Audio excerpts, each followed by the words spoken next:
नमस्कार, मैं डॉक्टर श्रवण कुमार पांडे, सहायक क्षेत्रीय निदेशक इग्नोर रीजनल सेंटर वाराणसी हाजिर हूँ आपके साथ आज का ये फेसबुक लाइव कार्यक्रम लेके, जिसे हम कहते हैं कि हेलो लर्नर प्रोग्राम के नाम से जानते हैं। साप्ताहिक प्रोग्राम जिसमें हम हर रविवार 11 से 11:30 बजे तक अपने विद्यार्थियों से उनकी समस्याओं पर बात करते हैं, यूनिवर्सिटी के नए अपडेट्स देते हैं और जो कुछ भी उनके सवाल होते हैं उनके उत्तर देने की कोशिश करते हैं। तो मित्रों, आज मैं दो बातों को लेके आपके साथ उपस्थित हुआ हूँ। पहली बात तो यह है कि एडमिशन की डेट 15 मार्च तक बढ़ा दी गई है। 15 मार्च 2022 तक जनवरी 2022 सत्र है, तो एडमिशन की डेट बढ़ा दी गई है। तो जिन हमारे विद्यार्थियों ने एडमिशन को अभी कंफर्म नहीं किया है, वो अभी एडमिशन को पुनः कंफर्म करने का हो सकता है उनका। दूसरी बात यह है कि परीक्षाएं चल रही हैं। 4 मार्च से 11 अप्रैल तक टर्म एंड एग्जामिनेशन दिसंबर 2021 जो है वो जो पोस्टपोन्ड हो गया था उसको रिशेड्यूल करके 4 मार्च से शुरू हो गई हैं। आप में से अधिकतर विद्यार्थी जो परीक्षा में इस समय व्यस्त होंगे, तो इसलिए मैं बहुत सा समय नहीं लूँगा। बस मैं ये बताना चाहूँगा कि परीक्षा कक्ष तक जाने के लिए आपको कुछ सावधानियों की ज़रूरत होती है जो आपको बरतना चाहिए। एक तो आप जब परीक्षा देने जा रहे हो तो आप ये सुनिश्चित कर लें कि आप की जेब में या आपकी जो बैग है उसमें इग्नू का ओरिजिनल आई कार्ड होना ज़रूरी है, क्योंकि उसके बिना परीक्षा केंद्र पर अनुमति नहीं मिलती है। और यदि इग्नू का आई कार्ड नहीं है तो एक आध बार अगर आपको तुरंत बनवा लेना चाहिए। अब इग्नू का एक आध बार के लिए आपको अपने कोई ओरिजिनल फ़ोटो आईडी कार्ड जो गवर्नमेंट के द्वारा इशू किया वो होना ज़रूरी है, लेकिन उसके तुरंत बाद आपको इग्नू का आई कार्ड तुरंत प्राप्त करना बहुत ज़रूरी हो जाता है। विद्यार्थी वैसे तो अपने आई कार्ड सीधे डाउनलोड करके प्रिंट आउट ले सकते हैं और उनके जरिए उनका उपयोग कर सकते हैं, लेकिन अगर आपका आई कार्ड प्राप्त करने में कोई दिक्कत है तो आप इग्नोर रीजनल सेंटर वाराणसी पे भी संपर्क कर सकते हैं। हम उनको तुरंत बनाते हैं, तुरंत उन पे कार्रवाई करते हैं, उनको बनाने की कोशिश करते हैं। दूसरा जो महत्वपूर्ण विषय है वो ये है कि आपको अपने जो हॉल टिकट है उसको जरूर लेके सेंटर पे जाना है, और उस दिन आपकी परीक्षा का पेपर है वो भी पता हो। हॉल टिकट पे एक फ़ोटो भी लगाना जरूरी है। जिन विद्यार्थियों ने अपने परीक्षा केंद्र में परिवर्तन कराया है वो रीजनल सेंटर वाराणसी के से प्राप्त नए जो हॉल टिकट है उसको लेके ही जाएंगे, क्योंकि उसके बिना उनको वो परीक्षा केंद्र पे अनुमति नहीं होगी परीक्षा देने की। तो ये दो सावधानियां रखें। तीसरी बात, किसी भी इलेक्ट्रॉनिक डिवाइस का ले जाना अंदर में पूर्णतः प्रतिबंधित है। आप ध्यान रखें कि आप अपने मोबाइल, अपने सारे जो इलेक्ट्रॉनिक डिवाइसेज हैं उनको सुरक्षित अपनी कस्टडी में कहीं पे रखने का इंतज़ाम रखें, और उसके बाद ही आप परीक्षा केंद्र में एंट्री करें, और जिससे कि आपको परीक्षा देने में कोई तकलीफ ना होने पाए।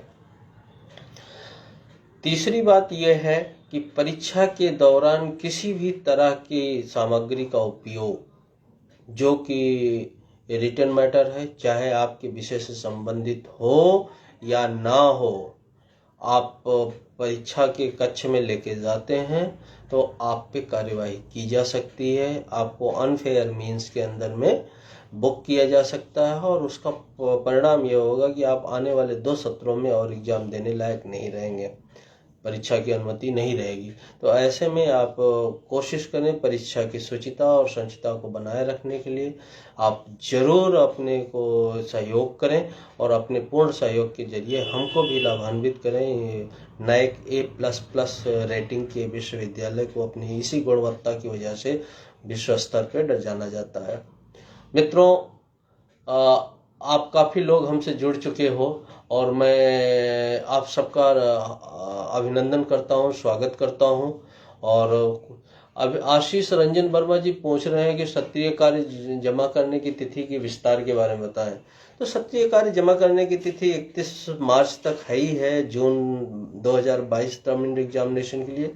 आप तुरंत जमा करिए, अभी बढ़ाने की कोई तुक नहीं है, अभी तो डेट आपके पास है। चैतन्य बोल रहे सर मेरा इग्नू कार्ड गुम हो गया है, क्या बिना आई कार्ड के एग्जाम दे? मैं वही बात अभी बता रहा, बिना आई कार्ड के एग्जाम को आप नहीं दे सकते हैं, आपको परमिशन नहीं होगी। अभी हमने बताया कि आप अपने जो लॉगिन आईडी है उसके जरिए, मेल के जरिए आपको पहले आई कार्ड भेजा गया, वहां से पुनः डाउनलोड करके प्रिंट आउट ले लें। और अगर कोई दिक्कत आती है तो इग्नू रीजनल सेंटर वाराणसी को जरूर संपर्क करें। अलंकृता पूछ रही sir, I have sent the MAPC synopsis of June 2021 second year through speed post. It has reached to RC Varanasi. Should I also have to write an email RC Varanasi about it? There is no need of the write the mail to RC Varanasi. If you have submitted your synopsis through post, we are taking full consideration on that, and perhaps it will be it is at the evaluator's end, and as soon as it will return back, we will transfer to you regarding their comment. Thank you. तो मैं मित्रों बता रहा था कि बहुत सी चीजें होती हैं जिसमें आप देखते हैं कि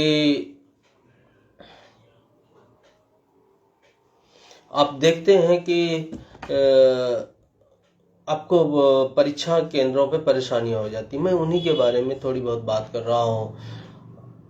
ऐसा है, आपके आइडेंटिटी कार्ड को डाउनलोड करने का बहुत सिंपल सा मेथड है, और उसको कुछ नहीं करना है। वो लिंक होता है, और जो लिंक आपको एडमिशन के टाइम पे आपका जो कंफर्मेशन मेल जाता है उसके साथ ही आपको भेजा गया है। आपने पहली बार भी उसको डाउनलोड किया है। यदि पुराने विद्यार्थी हैं जिनको बहुत पहले एडमिशन लिए हैं, 4 साल पहले एडमिशन लिए हैं, जब से हमने पूर्णतः ऑनलाइन नहीं कर दिया, तो वो विद्यार्थी अपने एप्लीकेशन अपनी फ़ोटो के साथ इग्नू रीजनल सेंटर वाराणसी जरूर संपर्क कर सकते हैं। हम उनका आईडी कार्ड तुरंत बना देते हैं। यदि किसी स्टडी सेंटर पे हैं तो अपने स्टडी सेंटर के माध्यम से, दूर हैं किसी दूर जिले में है, अपने स्टडी सेंटर के माध्यम से हमको पोस्ट से भिजवाएं, हम उन्हें वापस बना के भिजवा देंगे। ठीक है। तो अनुष्का मौर्य, अगर आपको दिक्कत हो रही है तो आप सब लोग रीजनल सेंटर वाराणसी को विजिट कर सकते हैं। हम आपकी समस्या का हल करने की कोशिश करेंगे किसी भी वर्किंग डेज में। आप सोमवार को रीजनल सेंटर वाराणसी बंद रहेगा, क्योंकि इलेक्शन की वजह से पूरे जिले के ऑफिसेज बंद हैं, तो वो भी बंद रहेगा। इसलिए मंगलवार से लेकर शुक्रवार तक किसी भी वर्किंग डे में आप उपलब्ध होकर आईडी कार्ड अपना बनवा सकते हैं। एक बात ये हुई। एडमिशन के बारे में हमें ये कहना था कि चूंकि आप सभी लोग हमसे लगातार जुड़ते हैं, जैसे आशीष रंजन हुए, और ये अनुष्का हुई, और ये जो चैतन्य है, आप सभी, बहुत से लोग ऐसे हैं जो रेगुलर हमको फॉलो करते हैं और जुड़ते हैं।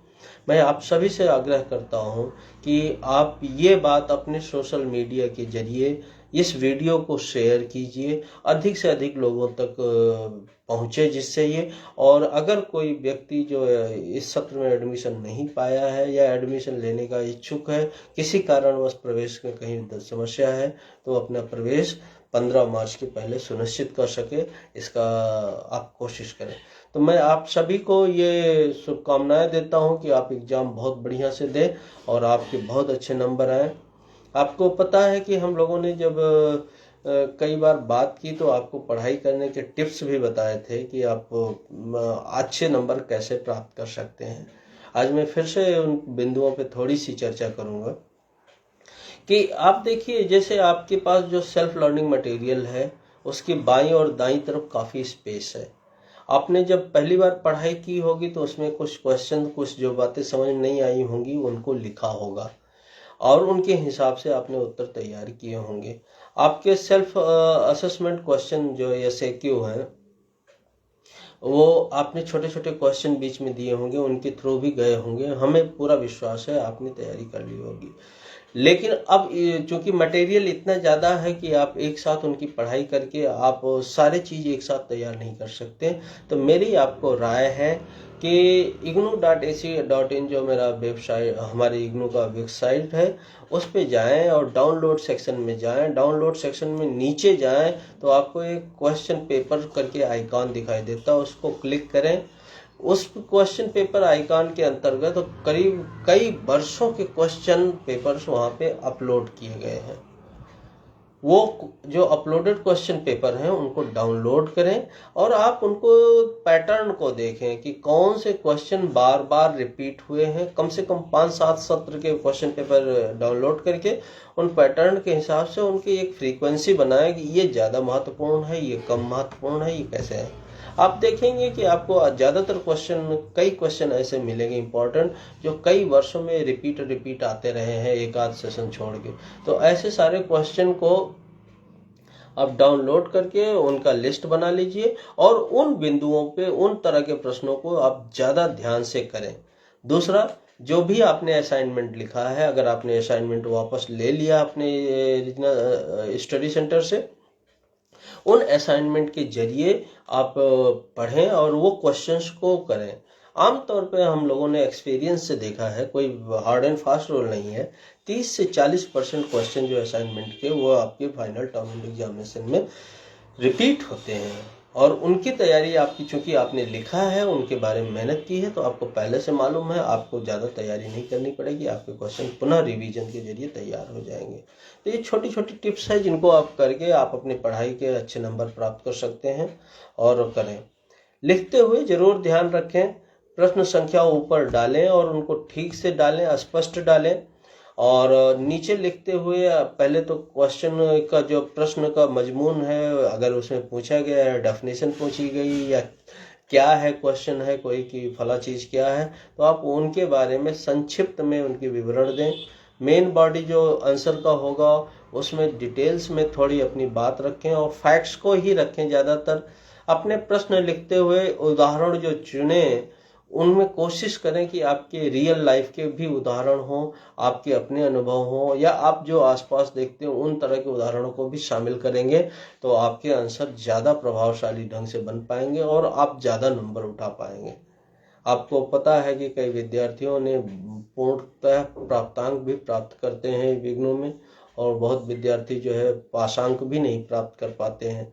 तो इस तरह से आप कोशिश करेंगे जितना भी पूर्णांक है वो वहाँ तक भी पाया जा सकता है। इग्नू में ऐसा कुछ नहीं है कि वो नंबर नहीं मिलेंगे, लेकिन आपकी रिप्रेजेंटेशन, आपका उत्तर, आपका रेस्पॉन्स इतना अच्छा होना चाहिए क्योंकि कॉपी जो है बहुत ही जाने माने एकेडमिक्स को जाती है और वहाँ इवेलुएट होती है।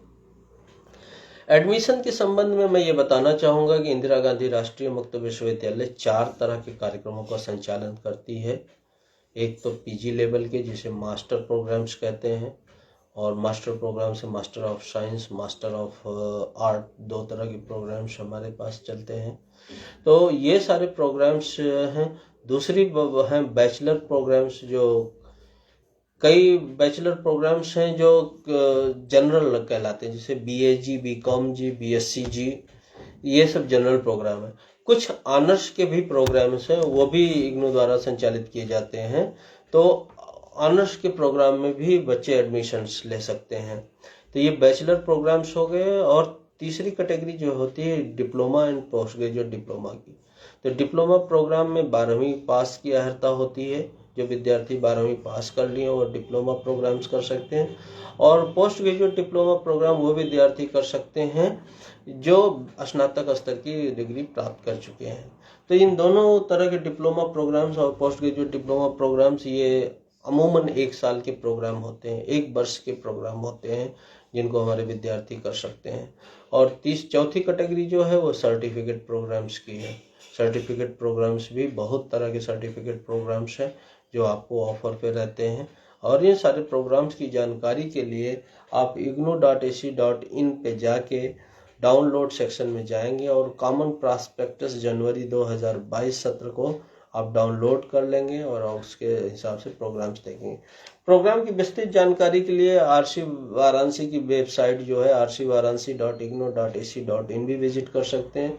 उसमें भी प्रोग्राम्स के बारे में सारे डिटेल्स दिए रहते हैं और उनके जरिए भी आप अपने के बारे में देख सकते हैं। चौथी बात जो है वो आप चौथी बात आपको है कि आप हमारे फेसबुक पेज जिस पे हम लोग जुड़े हुए हैं, इनके जरिए भी आप ये जानकारी प्राप्त कर सकते हैं। प्रोग्राम्स की लिस्ट हम फेसबुक पेज पे भी अपलोड कर रखे हैं, इस पे आप कर सकते हैं। और मैं कुछ प्रश्नों को लेता हूँ आपके बीच से। चैतन्य ओगले सर, कितने साल के असाइनमेंट से एग्जाम में क्वेश्चन आते हैं? मैं आपके असाइनमेंट की बात कर रहा हूँ मैडम। आप जो इस सत्र में आपने असाइनमेंट क्वेश्चंस लिखे हैं, उन क्वेश्चंस की बात मैं कर रहा हूँ। वो असाइनमेंट अगर आपके पास हैं, चूँकि आपने तैयार किया है, तो आप उसको रिपीट कर सकते हैं, रिवीजन करके उनके जाइएगा। उसमें से 30% क्वेश्चंस रिपीट होने की संभावना रहती है। दूसरी बात मैं कह रहा था कि क्वेश्चन पेपर्स 4-5 साल के जो टर्म एंड एग्जामिनेशन के क्वेश्चन पेपर्स हैं, उनको डाउनलोड करें, उनसे अपनी तैयारी करें और उनमें रिपीटिशन के हिसाब से आप उन क्वेश्चन को प्राथमिकता के आधार पर तैयार करें। आशीष रंजन वर्मा जी बोल रहे हैं कि मेरे द्वितीय वर्ष का सत्रीय कार्य का अंक अभी तक अपडेट नहीं हुआ है। बिल्कुल, अनुपम अगर मेरे साथ जुड़ा हुआ तो मैं उससे कहता हूं कि वो आपके इस आप डिटेल्स आप असाइनमेंट rc48@igno.ac.in असाइनमेंट rc48@igno.ac.in पे अपने डिटेल्स भेजते हुए आप हमसे संपर्क करें। हम आपके असाइनमेंट मार्क्स अगर हमारे पास कहीं पेंडिंग पड़े होंगे तो हम उनको चढ़ाने की कोशिश करेंगे, आपकी समस्या का हल करेंगे। संतोष जायसवाल पूछ रहे हैं कर सर, प्रमोशन के मार्क्स फर्स्ट ईयर के किस बेस पर मिलेंगे? बहुत साफ साफ इसकी गाइडलाइन जो है हमने वेबसाइट पे अपलोड कर रखी है, कृपया आप गाइडलाइन से जाएं। सेकेंड ईयर के जब आप असाइनमेंट और टर्म एंड एग्जामिनेशन आप देंगे, आपके असाइनमेंट और टर्म एंड एग्जामिनेशन के मार्क्स चढ़ जाएंगे। और अगर आपने फर्स्ट ईयर के असाइनमेंट के अवार्ड्स जमा कर दिए हैं, असाइनमेंट रेस्पॉन्सेज जमा कर दिए हैं और उनके मार्क्स चढ़ गए हैं, तो आपके सेकेंड ईयर के परीक्षा के आधार पर फर्स्ट ईयर के अवार्ड्स आपके चढ़ाए जाएंगे। सत्यम उपाध्याय जी पूछ रहे हैं इग्नू आकाशदीप का एडमिशन ओपन है क्या? आप एडमिशन rc48@igno.ac.in पे मेल कीजिए, हम इस बात को देखेंगे वहाँ पे। सर, मैं स्टडी सेंटर का फोन नंबर है क्या है? हाँ, विक्रांत जी का प्रश्न अच्छा है। हमने 16 स्टडी सेंटर के फ़ोन नंबर आपके rcvaransi.igno.ac.in वेबसाइट जो है उस पर रख रखे हैं। आप वहां जाके नोटिफिकेशन के अंतर्गत आप उन नंबरों को लेके आप फ़ोन करके उनसे बात कर सकते हैं। सारे स्टडी सेंटर के नंबर जो है वो हमारी वेबसाइट पे अपलोडेड है। RC वाराणसी के भी नंबर अपलोडेड है।